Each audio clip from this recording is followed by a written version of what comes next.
कि percentage composition होता क्या है इन केमिकल रिएक्शंस या एक मॉलिक्यूल या कंपाउंड के अंदर। जैसे ये हमारा वाटर का एक क्या है मॉलिक्यूल, इसमें एक एलिमेंट क्या है ऑक्सीजन और दो एलिमेंट्स हैं या दो एटम्स ऑफ हाइड्रोजन। अब यदि पूछे कि ना इनका परसेंटेज कंपोजिशन बता दो, कितना परसेंटेज ऑक्सीजन का इसमें मास है और कितना परसेंटेज हाइड्रोजन का मास है, वजन कितना है। So mass percentage of an element यदि हमको निकालना है तो बहुत सिंपल है। कैसे निकालते हैं, mass of that element in compound, oxygen का कितना मास है इस कंपाउंड के अंदर, ये जो मॉलिक्यूल बना है water molecule, divided by total mass molar mass of the compound. Total mass क्या हुआ मॉलिक्यूल का mass, that is called the molar mass. तो molar mass of the compound, तो आप कैसे निकालोगे मॉलिक्यूल का मास, मॉलिकुलर मास को किस में लिख दोगे, ग्राम में। तो लेट्स राइट इट डाउन। तो विल राइट, और क्योंकि ये परसेंटेज बोल रहे हैं, परसेंटेज निकालना, परसेंटेज का मतलब ही है आउट ऑफ 100 इंटू 100। तो this is a formula for percentage calculation. अब इसको समझते हैं एक एग्जाम्पल से। So the molar mass of water आपको मालूम है कितना होता है 18.02 ग्राम। अब ये जी कहाँ से आ गया, हमने क्या बोला था, you know the molecular mass of water कैसे निकाला था आपने, ऑक्सीजन का कितना 16 और हाइड्रोजन के दो हाइड्रोजन 2 इंटू 1.008, तो अभी तो 18 आया था। तो let's solve it. So the molar mass of hydrogen, एक हाइड्रोजन का यदि मोलर मास लूँ, या अब देखो हम वर्ड क्या यूज़ कर रहे हैं, मोलर मास। अभी तक हम नहीं यूज़ कर रहे थे, हम हाइड्रोजन का एटॉमिक मास बोल रहे थे। हाइड्रोजन का एटॉमिक मास कितना था 1.008 U। जब हमने उसको जी में लिख दिया, ग्राम में लिख दिया, तो क्या बन गया मोलर मास, राइट। ये किसका है, एक हाइड्रोजन के एटम का है, ओके। ऑक्सीजन का यदि मोलर मास बोलेंगे तो atomic mass in gram, that is 16.00 ग्राम। तब इन दोनों, अब आप देखो, अब हम देखेंगे नंबर ऑफ एटम्स, तो हम लिखेंगे नंबर ऑफ एटम्स या मॉलिक्यूल्स। इसके वाटर का कितने मॉलिक्यूल्स हमारे पास, एक। हाइड्रोजन कितनी है हमारे पास, दो। ऑक्सीजन कितनी है हमारे पास, एक। यही है इस मॉलिक्यूल के अंदर। तो हम इनको यदि मल्टीप्लाई करें तो देखो 1 इंटू 8, तो 1 इंटू 18.02 ग्राम। यदि इसको मल्टीप्लाई करें तो it will be 2 into this. यदि ऑक्सीजन को करें will say 1 into 16।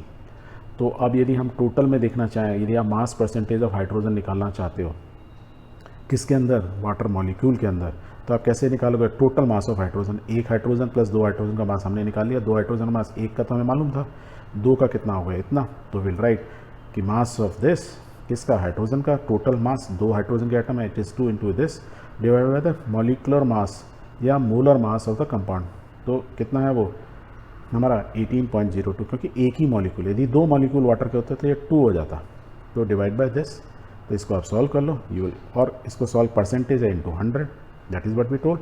When you solve it you will get the value. तो दिस इज 11.18%। तो mass percentage of hydrogen in water molecules is 11 point this much, है ना, simple. चलो oxygen का निकालते हैं। ऑक्सीजन का हमने निकाला ना मोलर मास, ऑक्सीजन कितना आया, एक ही मॉलिक्यूल था, टोटल मास इतना हुआ। तो will right 6 this divide by total molar mass of water into 100। तो आंसर कितना हो गया 88.79। तो देखो इन दोनों को यदि आप ऐड कर लो तो मीन्स ये आउट ऑफ 100 दो ही चीज़ें थे, ऑक्सीजन हाइड्रोजन। तो हाइड्रोजन है 88.79% by weight means by mass, और ये है कितना है 11 पॉइंट, जो रिमेनिंग बचा वो इतना होगा। यही तो हो गया कि यदि 100 ग्राम यदि हमने लिया होता तो 100 ग्राम में 88.79 ग्राम ऑक्सीजन होगी और 11.18 ग्राम क्या होगा उसमें, हाइड्रोजन होगी। किसके अंदर, वाटर के मॉलिक्यूल के अंदर। And that is what is called the percentage. Clear, okay. एक एग्जांपल लेते हैं, इथेनॉल। याद है इथेनॉल, इथेनॉल क्या होता है फॉर्मूला, शुगर केन, गन्ना।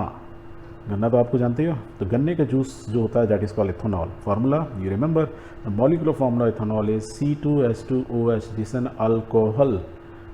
शुगर केन से, गन्ने से शराब बनती है, एंड वो शराब क्या होती है उसको बोलता है form ethanol chemically. Formula C2H5OH, that is what we learn in previous class, remember chemistry में पढ़ा था ये, ओके। केमिस्ट्री मतलब आपके प्रीवियस क्लास में साइंस, राइट। अब यदि इसका मॉलिकुलर मास मालूम है तो हम इसका मोलर मास निकाल सकते हैं। निकाल लो यार, बहुत सिंपल। द मोलर मास क्या होगा, ट्वाइस ऑफ कार्बन का एटॉमिक मास मालूम हो, हाइड्रोजन का, ऑक्सीजन का, तो आप निकाल सकते हो। देखो क्या लिखे, ट्वाइस ऑफ कार्बन, तो will right twice of carbon का एटॉमिक मास, प्लस हाइड्रोजन कितने हैं 5 + 1 6 हैं, तो विल राइट 6 टाइम्स हाइड्रोजन का एटॉमिक मास। ऑक्सीजन एक ही है तो will right 1 times the atomic mass of oxygen, उसको ग्राम में लिख दिया तो मोलर मास निकल गया मॉलिक्यूल का। इनको सॉल्व करो, what you are getting is 46.068 gram. तो मोलर मास मीन्स इथेनॉल का टोटल मोलर मास मालूम चल गया। अब हमको कार्बन का परसेंटेज निकालना है। परसेंटेज क्या, मास परसेंटेज ऑफ एन एलिमेंट। इस केस में कार्बन, हाइड्रोजन और ऑक्सीजन तीन ही टाइप के निकाल सकते हैं। और देखो हमने तीनों का यहाँ निकाले हुए हैं। तो ये कार्बन का है ग्रीन कलर में, रेड वाला इस हाइड्रोजन का मोलर मास है इन ग्राम, और ये खाली ऑक्सीजन का। यदि अलग अलग देखें, बस इनको क्या करना है, डिवाइड कर देना है टोटल में से, क्योंकि हम टोटल में निकालना चाहते हैं उसका परसेंटेज। तो we will write this way, the mass percentage of carbon is this green one divide by total molar mass of ethanol into 100। तो कितना आ गया 52.14। और हाइड्रोजन की बात करें, it is exactly same way, ये 6 इंटू ये लिखा ला देखो, डिवाइड बाय दिस इंटू 100, क्या वैल्यू आ गई 13.13। अब तीसरे का आप निकालो या निकालो इस फार्मूले से, but you know this plus third one क्या होगा 100। इन दोनों को ऐड करो, 100 से माइनस करो, वैसे भी निकल सकता है, या सिंपल है 16 डिवाइड बाय आप कर लो, या ऐसे लिख सकते हो। You find the answer is this. अब इन तीनों को यदि आप ऐड करोगे क्या होगा 100, क्योंकि इन तीनों चीज़ों से कार्बन, हाइड्रोजन, ऑक्सीजन से मिलके इतने इतने ग्राम यदि ऐड करोगे टोटल 100 ग्राम ऑफ इथेनॉल बन जाएगी। सो दिस वे आप क्लियर हो गए। परसेंटेज किसी भी एलिमेंट का निकालना है, किसी भी कंपाउंड में आप इजीली निकाल सकते हो, क्योंकि आपको एटॉमिक मास हर एक एलिमेंट का मालूम है। तो उसका टोटल, यदि 2 कार्बन है तो 2 का मास मिल जाएगा। मास क्या होगा, atomic mass in gram, that is molar mass. तो किसी भी एक का निकाल सकते हो, तो किसी पूरे कंपाउंड का निकाल सकते हो। तो आप इजीली परसेंटेज निकाल सकते हो। परसेंटेज है तो हमेशा 100 से मल्टीप्लाई करना पड़ेगा। यहाँ तक तो क्लियर है? ओके।